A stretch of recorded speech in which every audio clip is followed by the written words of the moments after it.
बाद से वह कार्य आज रामगढ़ में भी प्रारंभ हो गया है। भाइयों बहनों, हम लोगों ने जब यहां मेडिकल कॉलेज का शिलान्यास किया था, तब भी मैंने कहा था पूछा जाना चाहिए समाजवादी पार्टी को 4 बार उन्हें प्रदेश के अंदर सत्ता में रहने का अवसर प्राप्त हुआ। ये राम भक्तों पर गोलियां चला सकते हैं, लेकिन राम जन्मभूमि पर आतंकी हमला करने वाले आतंकवादियों की पैरवी करके बेशर्मी से उनके खिलाफ दायर मुकदमों को वापस लेने का काम इसी समाजवादी में रहने का अवसर प्राप्त हुआ।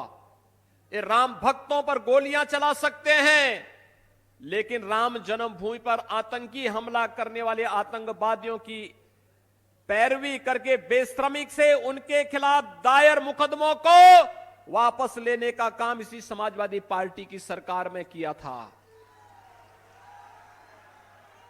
ये वही लोग हैं, जब नौकरी निकलती थी तो महाभारत के सभी रिश्ते निकल पड़ते थे वसूली के लिए। कोई चाचा, कोई भतीजा, कोई निकल पड़ता था, और उसके बाद हर प्रतिभाशाली यूपी का नौजवान वंचित रह जाता था। न्यायालय को उस पर रोक लगानी पड़ती थी, भर्ती नहीं हो पाती थी। 4.5 वर्ष के अंदर हमारी सरकार ने 4.5 लाख नौजवानों को सरकारी नौकरी प्रदेश के अंदर दी। कोई भी किसी नौकरी पर उंगली नहीं उठा सकता है।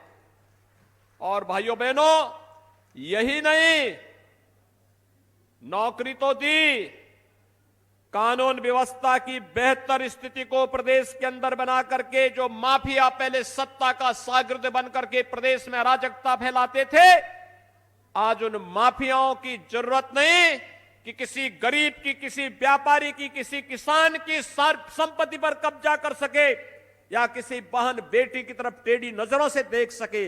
अगर देखेगा तो प्रदेश सरकार का बुलडोजर भी खड़ा रहता उसकी छाती पर चढ़ने के लिए।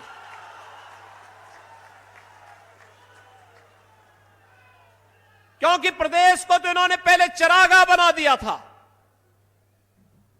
आज प्रदेश विकास की नई बुलंदियों को छू रहा है, एक नई ऊंचाइयों के साथ उत्तर प्रदेश आगे बढ़ रहा है। मेडिकल कॉलेज का निर्माण का हो, 1947 से लेकर 2017 तक प्रदेश में केवल 12 गवर्नमेंट मेडिकल कॉलेज बन पाए थे। और भाइयों बहनों, 2017 से अब तक हम 33 गवर्नमेंट मेडिकल कॉलेज बना रहे हैं, 33 मेडिकल कॉलेज बना रहे हैं। आज जहां इंटर कॉलेज चाहिए वहां इंटर कॉलेज, जहां डिग्री कॉलेज चाहिए डिग्री कॉलेज, जहां आईटीआई चाहिए वहां आईटीआई, जहां पॉलिटेक्निक चाहिए वहां पॉलिटेक्निक, जहां हॉस्पिटल चाहिए वहां हॉस्पिटल, जहां सड़क चाहिए वहां सड़क, जहां पुल चाहिए वहां पुल। और जहां पर पर्यटन विकास की अन्य कार्यक्रमों को आगे बढ़ाना है, अभी शारदा प्रसाद जी मुझे दे रहे थे एक चित्र को कि साहब पर्यटन योजना के अंतर्गत इसका भी विकास हो गया है। ये काम बहुत पहले हो जाना चाहिए था। क्या कर रही थी भाई बहन की जोड़ी? क्या कर रहे थे 2 लड़कों की जोड़ी? और क्या कर रही थी बबुआ और बुआ की जोड़ी? इन्होंने विकास तो कभी किया ही नहीं, विकास की कोई सोच भी नहीं थी। इन्होंने केवल अपना विकास किया। इनके लिए अपना परिवार ही पूरा प्रदेश था। यानी वे केवल अपने परिवार का विकास करते थे, और जब प्रदेश की बात आती थी तो उनको हेद इससे देखते थे। पहले बिजली भी नहीं देते थे, सड़क भी नहीं बनाते थे, गुंडागिर्दी अलग से करते थे, क्रय केंद्र नहीं चलते थे, हर व्यक्ति तबाह था। और हमारे लिए प्रदेश की 25 करोड़ की जनता ही परिवार है। परिवार की इस परिभाषा को अगर अखिलेश यादव समझे होते तो संभवतः मुझ पे परिवार की चर्चा करने की या परिवार न होने की मेरे पर किसी प्रकार का कोई आक्षेप नहीं करते। उनको मालूम होना चाहिए कि मेरे लिए तो 25 करोड़ की प्रदेश की जनता ही परिवार है मेरा, और इसीलिए मैं जो भी करूंगा इस 25 करोड़ की आबादी को ध्यान में रख करके करूंगा। लेकिन तुम्हारी संकुचित सोच थी, इसलिए केवल अपने परिवार के बारे में सोच रहे थे, प्रदेश के बारे में नहीं। और इसीलिए प्रदेश में दंगे होते थे, पर्व और त्योहार नहीं मनाने दिए जाते थे, किसानों के जीवन पर के साथ खिलवाड़ होता था, नौजवानों के भविष्य के साथ खिलवाड़ होता था, बहन बेटियों की इज्जत के साथ खिलवाड़ इनके मंत्रीगण करते थे। प्रदेश में अराजकता चरम पर थी, कानून व्यवस्था तार तार पर थी, कोई उत्तर प्रदेश में आना नहीं चाहता था।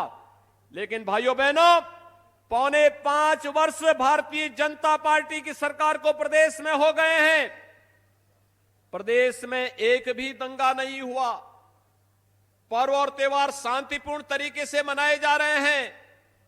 और अब तो पर्व और त्योहार के पहले भी जब दुनिया कोरोना से तपती है, उत्तर प्रदेश में दीपावली हो या विजयादशमी, कोरोना छठ के पहले पूरी तरह शांत हो जाता है और पर्व और त्योहार शांतिपूर्ण तरीके से भी मना दिए जाते हैं। केवल दंगाई शांत नहीं हुए हैं, अब कोरोना भी यहां की आस्था को देख करके चुपचाप शांत हो जाता है और जनता उत्साह के साथ अपना पर्व और त्योहार मनाती है। यही तो उपलब्धि है। और इसीलिए मैं आपको एहसास कराने के लिए आया हूं, जो विकास कार्य जिनके लिए प्रयास डॉक्टर महेंद्र नाथ पांडे जी करते हैं, जिनके लिए प्रयास श्री शारदा प्रसाद जी करते हैं, जिन विकास की योजनाओं के लिए श्री सुशील सिंह जी और श्रीमती साधना सिंह जी प्रयास करती हैं अपनी अपनी विधानसभा सीटों के लिए, सकलडीहा में भी अगर भारतीय जनता पार्टी का विधायक होता भाइयों बहनों, तो यहां पर भी विकास उतनी तेजी के साथ बढ़ता हुआ दिखाई देता जैसे अन्य विधानसभा क्षेत्र में है। और इसीलिए आपका आह्वान करने के लिए आया हो सकता कोई भी कारण रहा हो, लेकिन अब चूकना नहीं है। उत्तर प्रदेश को देश की सबसे बड़ी अर्थव्यवस्था बननी है। उत्तर प्रदेश के विकास की योजनाओं का लाभ गांव, गरीब, किसान, नौजवान, महिलाएं, समाज के प्रत्येक तबके तक पहुंचना ही चाहिए। सपा के समय में गरीबों को राशन नहीं मिलता था, आज तो फ्री में राशन मिल रहा। आपके यहां राशन मिल रहा है लोगों को? और अब तो दिसंबर से लेकर के होली तक फिर से 2-2 बार राशन मिलना है। राशन के साथ दाल भी मिलेगी, खाद्य तेल भी मिलेगा, अंत्योदय कार्ड धारकों को चीनी भी मिलेगी और नमक भी सबको प्राप्त होगा। मोदी जी ने जीवन को भी बचाया है और जीविका को भी बचाने के लिए जो अभियान चलाया है, फ्री टेस्ट, फ्री में उपचार, फ्री में राशन और फ्री में वैक्सीन, सबको वैक्सीन। कितने लोगों ने वैक्सीन लगाया है? बहुत अच्छा। और मेरा आप सबसे अनुरोध होगा, जो लोग बच गए वैक्सीन अभी तक नहीं लिए हैं, जो लोग अब तक वैक्सीन नहीं ले पाए हैं, उन लोगों को भी वैक्सीन लेने के लिए, दोनों वैक्सीन लेने के लिए हमें तैयार करना होगा। ये वैक्सीन प्रभावी है, कोरोना से बचाएगी। एक नया वेरिएंट आया है, उससे बचाव करने के लिए उत्तम उपाय है बचाव। और बचाव के लिए जीवन रक्षक के रूप में मोदी जी ने वैक्सीन फ्री में दी है, सबको दी है। इस सपा बसपा और कांग्रेस की तरह नहीं हो रहा कि चेहरा देख करके देंगे। हमने कहा नहीं, जो प्रदेश का है, देश का है, सबको वैक्सीन, फ्री में वैक्सीन। और इसीलिए प्रदेश की तरफ से हमने कहा कि धन्यवाद मोदी जी, आपने हमारी जनता को बचा दिया है, इसलिए हम आपका आभार व्यक्त करते हैं। भाइयों बहनों, ये वैक्सीन सबको फ्री में है, तो फ्री में वैक्सीन का लाभ सबको लेना चाहिए। हर व्यक्ति इसका लाभ ले और इसका लाभ लेकर के कोरोना जैसी महामारी से बचाव के लिए उत्तम उपाय हम सबको करने होंगे।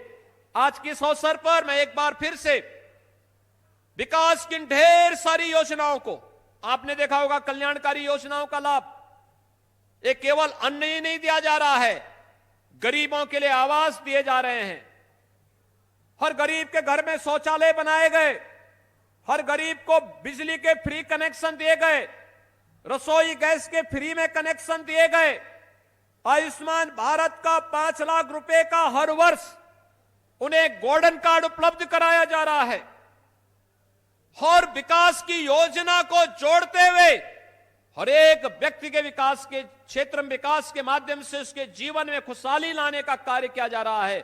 और उस विकास के साथ, लोक कल्याणकारी योजनाओं के साथ आप सबको जोड़ने के लिए और आपकी आस्था का सम्मान करने के लिए आज हम सब यहां पर उपस्थित हुए हैं।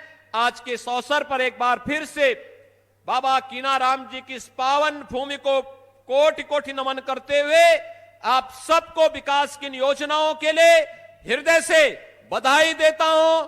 अपने मंच पर उपस्थित माननीय सांसद और केंद्रीय मंत्री समेत अपने तीनों विधायकों को उनका अभिनंदन करता हूं कि विकास के लिए वे निरंतर चंदौली के लिए प्रयास करते हैं। सकलडीहा की जनता भी विकास की इस प्रक्रिया के साथ जुड़ेगी, इस विश्वास के साथ आप सबके प्रति मेरी शुभकामनाएं।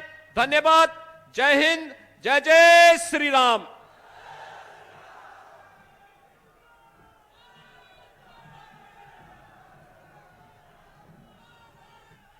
माननीय मुख्यमंत्री श्रीमान योगी आदित्यनाथ जी का हृदय से आभार प्रकट करती हूं। बाबा कीनाराम का आशीष आप पर सदैव बना रहे।